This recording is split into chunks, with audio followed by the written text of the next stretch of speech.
the early red flags for new daters. Every day, there's new people over 50 coming on doing this online dating. And it's like, what's going on? What's happened to our world?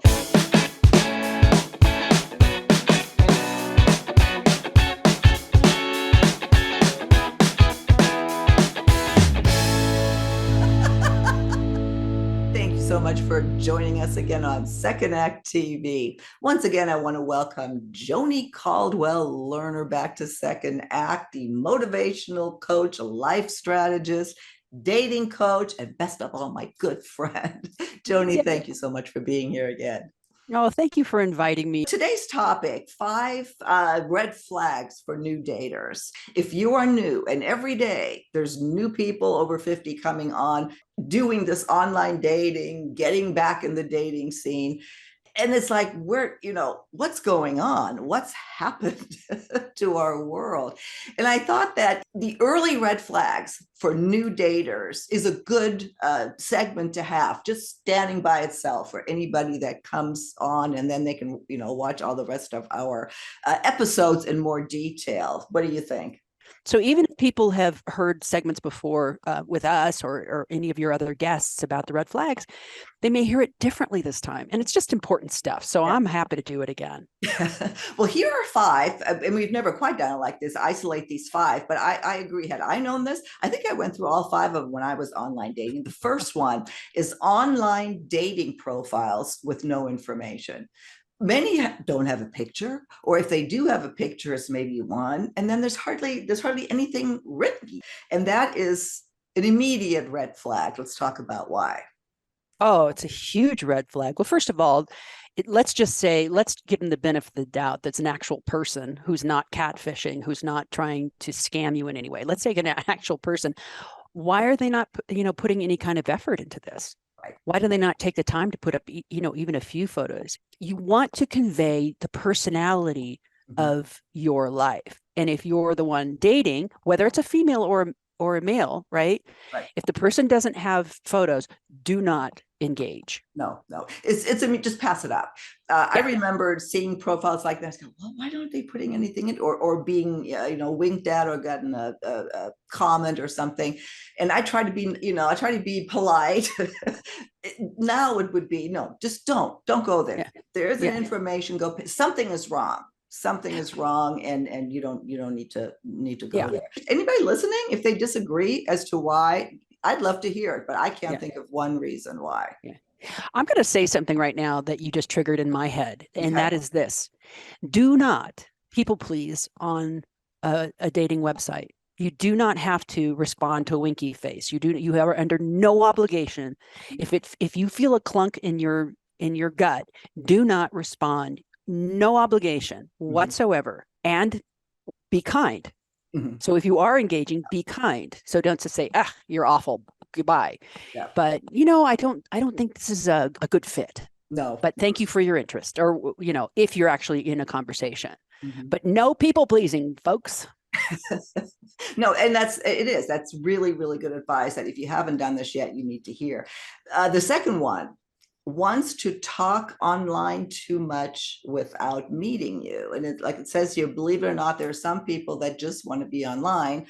And again, something is not quite right there. So if you've been talking to someone, you actually have a connection, but you never seem to meet up, or maybe even make a date, and then they don't show up or they cancel it, that's a huge red flag. I actually have a funny story about that, but I'll let you comment first. Yeah, it absolutely is a huge red flag. I dated, I don't know what it was I was dating. I was communicating with somebody online, and he had some pictures. So he had a few pictures, and I had a feeling, and I said 2 things. One is, send me pictures from where you were at, right? And she had, whoever this person was, had them ready. There's my nephew, there's my, and so it makes him look like a family guy and somebody who's really, kind and family man, whatever. And then the other thing, so I said, I really want to talk to you. Let's talk. So he got on the phone, I don't know who he was, And he was nothing like the person I was texting. The person I was texting was clever and kind of sexy and interesting, but not overtly, right? But the person on the phone was a completely different person. And I still didn't put it together because I was new to dating online.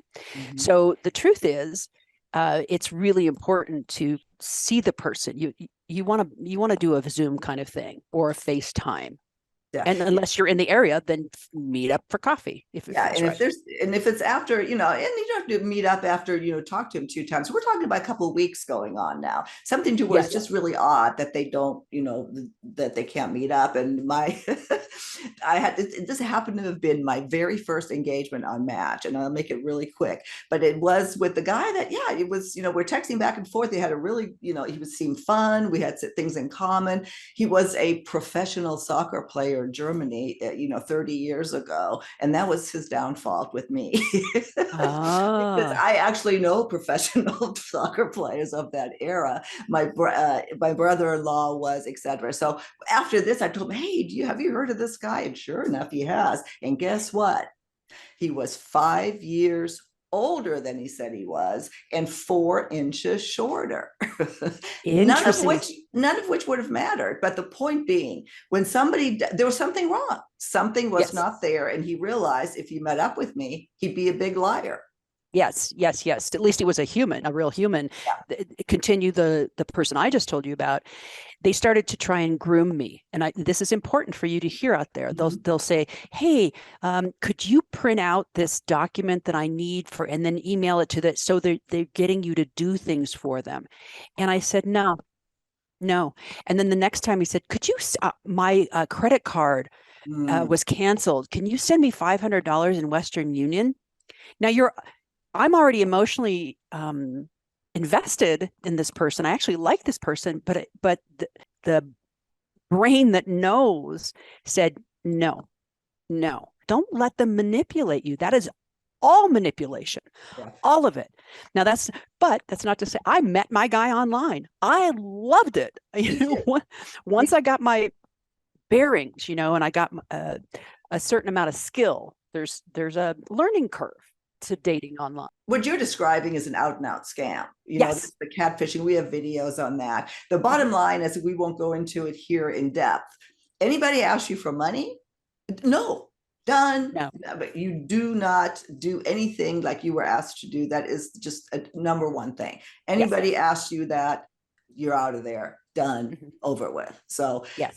that, yes, you need to know that. So again, thank you that's a great example. Here's another one too that goes along with that point: withholds general information. That if you're, talking online, whatever, maybe on the phone, even if you're starting to date, you have met in person, if there's a hesitancy to share about family, kids, your job, just stuff that is really stuff that you would talk about ordinarily, getting to know someone.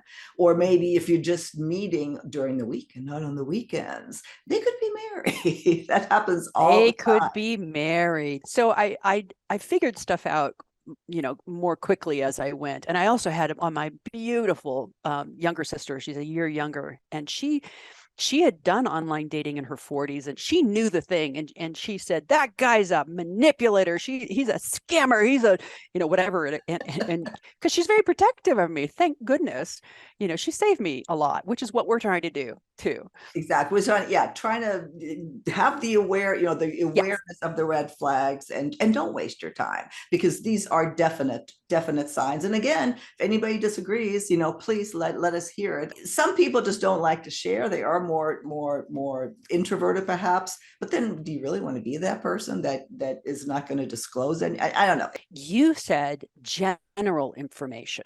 If they're not sharing general information, that really is a big red flag. They don't need to share their bank account or their exact address, or you need to protect your information. On the other hand, general information: I live in the Western United States, I really enjoy traveling, whatever it is, how open are they? Mhm. Yeah. And how open do they want you to be? Because if Yes. they want information that they're not disclosing, again, that's another, maybe a scamming sign. So good. Yeah, good point. Here's another one. Too much too soon, also called love bombing. When somebody is just really trying to speed things up when it's inappropriately so. Let's talk about that. Okay, so there is a lot online about love bombing. Mhm. There's a lot online right now about narcissism. Mhm. Everybody has a self-centered quality because I am the center of my universe. You are the center of your universe. But a true narcissist will love bomb you. They'll show up with flowers and trips to Paris in a week and figure out they really listen to your clues, like what matters to you. And then it's too much too soon. And if you've been lacking connection, if you've been lacking love, if you've lost a loved one, if you're in a vulnerable place, that could feel really good. Like, oh, I'm being showered. Yeah. But then it becomes control and manipulation and that kind of thing. Now, let's say they're not a narcissist. Mhm. Let's just say they're needy. It's too much too soon. Mhm. You really need to listen to your intuition. Yeah. And love at first sight, yeah, maybe it could happen, but the moving too fast, it's pretty obvious. If after 2 dates, they're in love and they can't see themselves without you and all that kind of stuff. And that happened to me as well. And Mm-hmm. he wasn't, I don't think he was a narcissist. He was a big liar. That's one. But a lot of times when it happens like that, when it comes on that strong, then it also goes away just like that as well. I Yeah. mean, these people aren't, there's no balance. Yes, yes. I had the exact same thing. And already talking about marriage after 30 days. And I'm like, and he blew himself up, not literally, but he blew the relationship over a text because Mhm. I was traveling and he said, well, it feels like you're breaking up with me over text. And I said, well, actually, it feels like you're breaking up with me over text. Mhm. So he wasn't able to hold the container of the relationship and allow it to unfold in a healthy way. So he just blew it up. Well, again, too much too fast. If it's not just an ultimate red flag or a definitive red flag, be it a very cautionary, a yellow one anyway, that something is likely not right there. Yeah. If it That's feels what. off, it's probably off. Yeah, exactly. Lastly, and this is important too, that I wouldn't have thought about then. It would have just been annoying, but fixated on the past.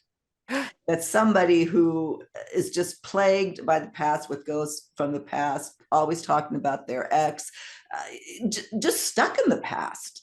And this is especially common, in our age group when we have a lot more of a past than somebody dating in their 20s. We have a lot more of a past and we have a whole set of Louis Vuitton luggage sometimes, And what came to my, I'm very visual. So I see, remember Pigpen and Charlie Brown and Yes. Pig. Okay. So there's always a cloud around them. Mm-hmm. So that's what that's like. If you're holding on to negativity, if you're holding on to being a victim of your ex or a victim of your life in any way, you have disempowered yourself. You are not a victim of those things are gone. They're done. They're stories in the past. The pain that we cause ourselves is by attaching stories to the things that once were, and they're not anymore. So if you're doing that, and be honest with yourself, if you're doing that, seek coaching, seek therapy, seek friend, whatever it is you need to be able to let go and put the Louis Vuitton on the steamboat and just let it go. Or your Walmart luggage. Yeah, or your Wally. I don't have Louis Vuitton. I thought that was funny. So that if you're able to let that stuff go, then you can be present in the moment. You can be present in this relationship. So if somebody comes in and they've got their luggage and they're negative and they're, huge red flag, huge run in the other direction. Yeah. Let them get the help that they need. They're not your person. I've become a self-cleaning oven. I stay present, I stay present, I stay present. And therefore I have joy in my life 90% of the time. Yeah. Well, being stuck in the past just means that, or it's telling you, that person is telling you that they haven't worked through something and they will take that to a new relationship. So yeah, heed that red flag and save Uh, yourself a whole lot of just frustration, if nothing else. you're so full of wisdom, Silka. I just want to acknowledge that, because what you just said was, if they don't deal with it, let's say you've got whatever it is, it's the same person, different face. Mhm. So if you don't move on from whatever it is that was wrong with your old relationship, if you don't heal your part of it, you're just going to repeat it again. Yeah. So I want to end by saying, closing again on scams. The minute that money comes up, it's no, no, no, no, no. You do not ever. That's the best way to keep yourself from getting scammed. Just don't give them anything. Okay, so that's the last negative thing, because, and you alluded to it earlier, I'm in a 10-year relationship that started online. You're in a 5-year relationship that started on dating sites. It can work. I know it's frustrating. We cover this all the time, but it can work. And so don't get discouraged, after listening to us on this segment, and listen to the ones of how to really make it work. Joni, to you. yeah, no, it's none of it's about being discouraged at all. It's about empowering you. Here are the red flags. Here are the things that you need to look out for. Here are the things that you can do differently. And if you are somebody out there who has been scammed, please do not make yourself wrong. Mistakes teach us what we can do right going forward. And on that, Joni, let's close. Thank you again for all your fun and all your wisdom. We'll link to all of your information to your new podcast. And I look forward to our next segment on Second Act TV. Mwah.